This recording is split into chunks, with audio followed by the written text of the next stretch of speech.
the beginning of the end. In the beginning, the Beatles loved being a band. They loved being famous.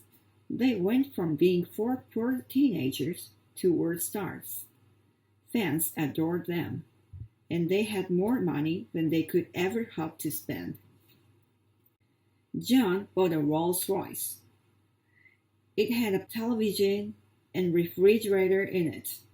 Paul also bought a fancy car, an Aston Martin. George got a house and had painters decorate it with flowers. When the money first began to pour in, I'd go and buy 10 suits, a dozen shirts, and 3 cars, Ringo said. I spent money like it had just been invented.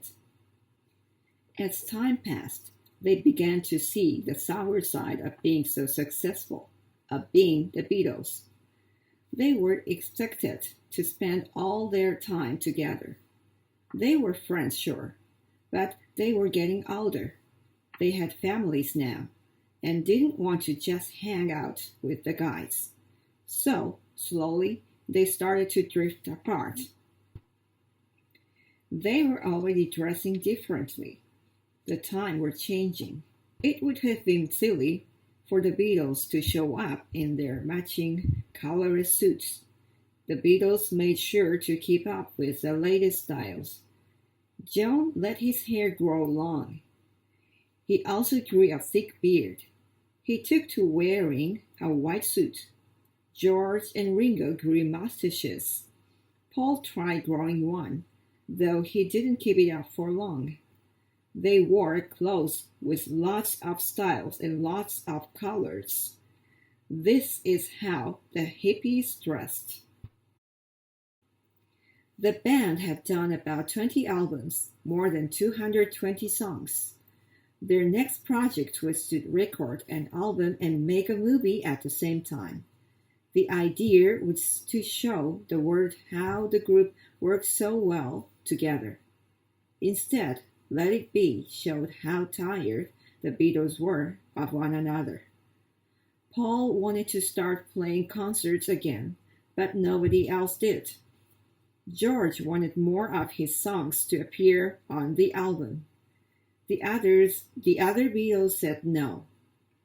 John wanted his new wife, Yoko Ono, at the recording studio all the time. The others didn't want her there. Yoko Ono was an experimental artist. She wasn't interested in drawing pretty pictures of flowers or of horses running through the mountain streams. Her artwork was unusual, very unusual. For example, she once made a film of a fly walking up and down a naked person's body. Yoko also had very strong opinions. She thought the other Beatles should listen to John more. During the recording of Let It Be, Yoko sat next to John. She listened to the band discuss how to play the music. When there was a disagreement, she would whisper in John's ear or give her opinion to the group. She loved John and always took his side. The other Beatles thought that outsiders, even wives, didn't belong in the studio. It had always been just the 4 of them there. Let It Be turned into a big mess. By the end, the Beatles were barely talking to one another. They couldn't finish the album. When the movie was released, almost no one went to see it. The Beatles didn't even show up for the opening. Paul felt bad. He didn't want the band to break up like this.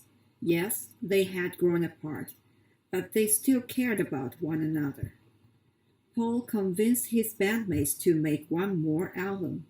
This time, he said, there would be no fighting. It would be just like the old days, and it was.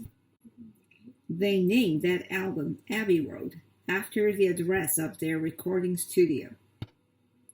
Everyone, even Ringo, who didn't have a very good voice, got a chance to sing.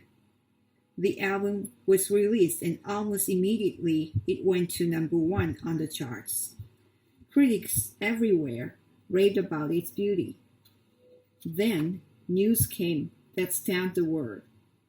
It was over. The Beatles were breaking up.